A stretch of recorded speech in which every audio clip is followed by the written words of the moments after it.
કે હે પ્રભુ,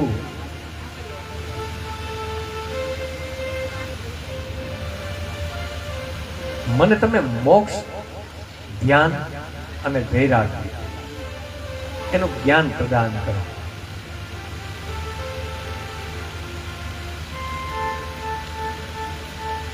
ઉદ્ધવ એનો અધિકારી છે, એ જ્ઞાન મેળવવા માટેનો અધિકારી છે ઉદ્ધવ. અને એટલે ભગવાન ઉદ્ધવને પહેલા મોક્ષનું સ્વરૂપ બતાવે છે કે દરેક જીવ મારો અંશ છે. મારાથી વિખૂટા પડ્યા પછી અજ્ઞાનતા એને ઘેરી વળે છે અને દરેક જીવ એક પોતાના કર્મોને આધીન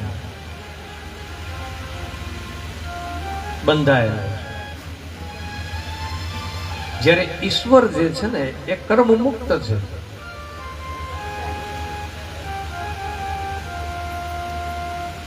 એટલે એ કર્મ બંધનને કારણે જે અજ્ઞાનતા વ્યાપે છે,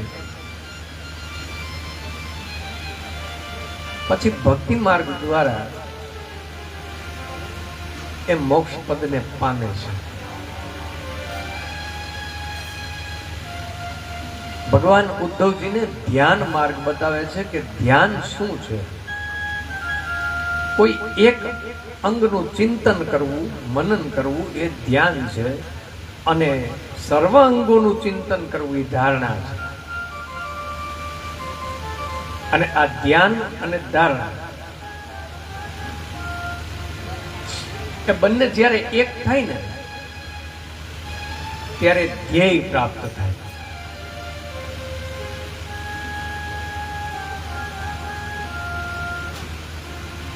ધ્યાન માર્ગ બતાવ્યા પછી ભગવાન ઉદ્ધવજીને વૈરાગ્ય માર્ગનું દર્શન કરાવે છે.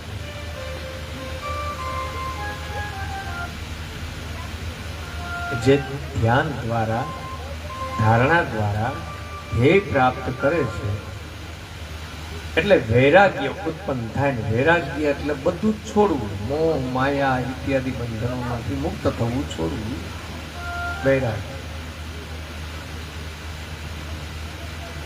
અંતે ભગવાન ઉદ્ધવજીને એમ કહે છે કે હે ઉદ્ધવજી, તમે બદ્રિકાશ્રમ જાઓ અને ત્યાં જઈ મારું સતત ચિંતન કરો.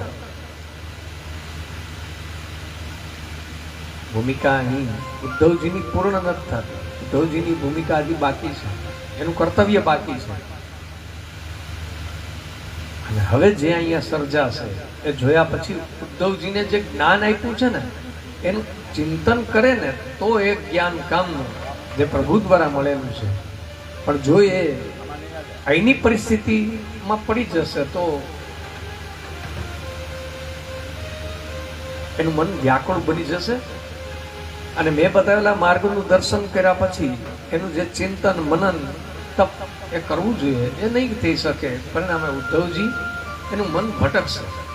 અને એટલે જ સૌથી પહેલા ઉદ્ધવજીને રવાના કરવાની વાત છે. પણ ઉદ્ધવજી એમ કહે છે કે પ્રભુ એક વિનંતી છે. તો શું? આપ પણ મારી સાથે આવો. કે આપના શ્રી મુખેથી જે હું જ્ઞાન મેળવું છું મને છતાંય અતૃપ્ત રહું છું. ભગવાને કીધું નહીં, આ શરીરથી હવે શક્ય નથી.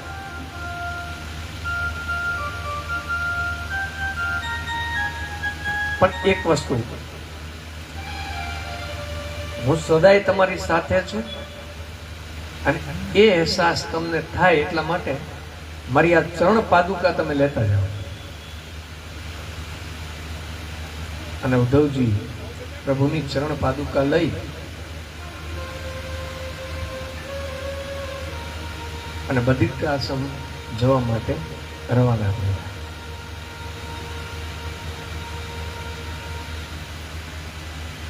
મતિ ભ્રમિત પરિવારજનોને જોઈ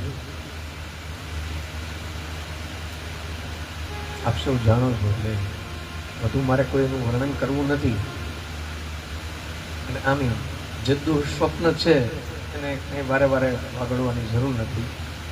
ભગવાનને અંતરમાં દુઃખ થાય છે કે હું જગતને જે અધિકારી છે બધાને જ્ઞાન પ્રદાન કરું છું, પણ મારા જ પરિવારજનો આજે અજ્ઞાની બન્યા છે. એ કળિયુગના આવનારના એંધાણ અને એના પ્રભાવની છે. અને આમે જ્યારે સત્કર્મો ખૂટે,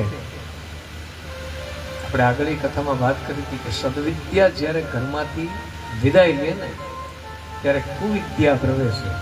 એમ ભગવાને હવે પોતાના કર્મોને પૂર્ણ કરી અને જીવન લીલા સંકેલી લેવાના સંકેતો આપ્યા છે. અને જ્યારે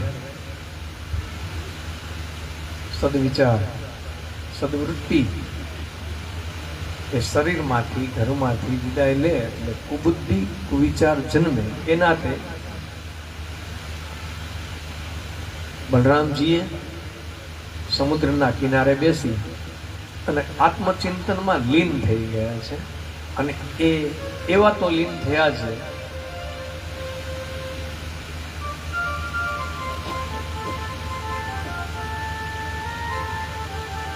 કે સ્વધામની વાટ પકડી છે. ભગવાને જોયું કે મોટા ભાઈએ જીવન લીલા સંકેલી છે, એટલે પોતે પણ એક પીપળાના વૃક્ષ નીચે ગયા. ભગવાને પોતાના શરીરમાંથી દિવ્ય તેજ ઉત્પન્ન કર્યું છે અને ચતુર્ભુજ સ્વરૂપ ધારણ કર્યું. અને એ પીપળાના થડને ટેકો દઈ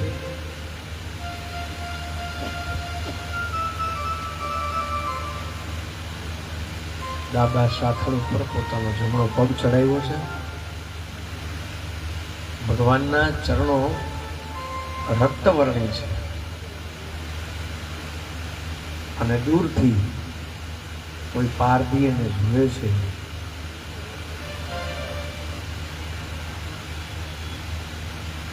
પારધી એને હરણનું મુખ સમજી અને જે તીર છોડે છે પગમાં ખડી જાય.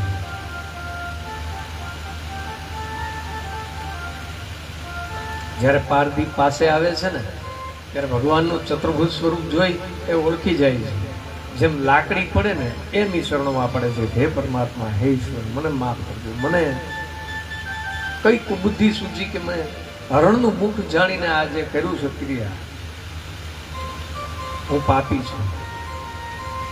ભગવાન એને સાંત્વના આપે છે કે હે વ્યાઘ્ર, તું સંતાપ ન કર. આ બધું જે કાંઈ છે ને એ મારી ઈચ્છાથી થયેલું છે. એટલે કોઈ વિલાપ ન કર, સંતાપ ન કર. જે કાંઈ ઘટ્યું છે એ મારી ઈચ્છા છે. અને તને દિવ્ય દેહ ધરી મારા લોકની હું પ્રાપ્તિ કરાવીશ. વ્યાઘ્રને તેડવા માટે વિમાન આવ્યું છે. વ્યાઘ્ર તેમાં બેસી પારધી દિવ્યલોક તરફ ગતિ કરે છે. હવે અહીંયા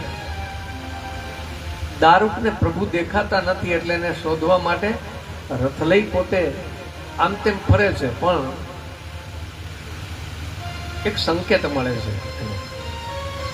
જે જગ્યાએથી ચંદન અને તુલસીની સુગંધ વ્યાપે છે એ જગ્યાએ પોતે આવે છે અને જોવે છે તો પ્રભુની હાલત. તરત જ પાસે આવી અને એના પગમાં પડે છે. હે પ્રભુ, જે ચરણને જોઈને મારો નિત્ય દિવસ ઉગે છે એ ચરણની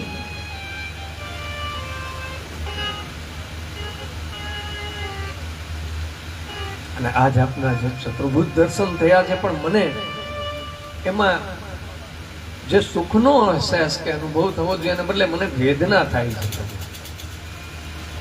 ભગવાન એને સાંત્વના આપે છે. અને એ જ સમયે આકાશમાંથી ગરુડ ધ્વજ રથ નીચે ઉતરે છે.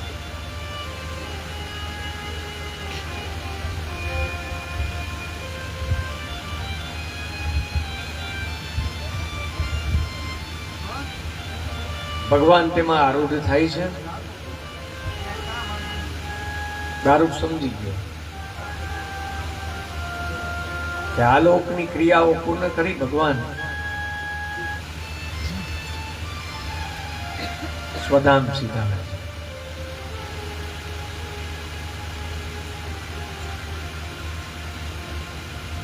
જેવો રથ આકાશ માર્ગે જવા લાગ્યો એ સાથે જ ભગવાનના આયુધો પણ એક પછી એક અંતરિક્ષમાં રવાના થયા. દારૂક હાથ જોડીને ઉભો છે, આંખમાંથી આંસુ પડે છે. ભગવાને જતા જતા એને એક આજ્ઞા કરી છે કે હે દારૂક, તું સત્વરે દ્વારિકા જા. ત્યાં જઈ મારા માતા પિતા, મારા બાંધવો, મારા સ્નેહીજનો,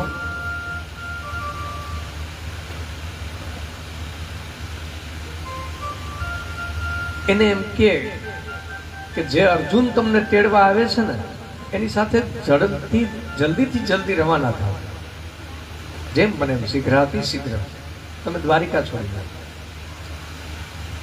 કારણ કે દ્વારિકા હવે જળમગ્ન થશે.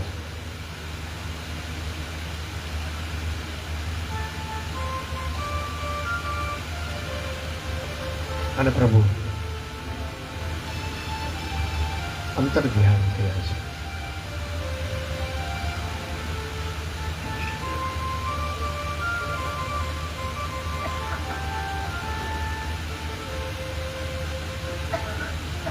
મુझ દ્વારે થી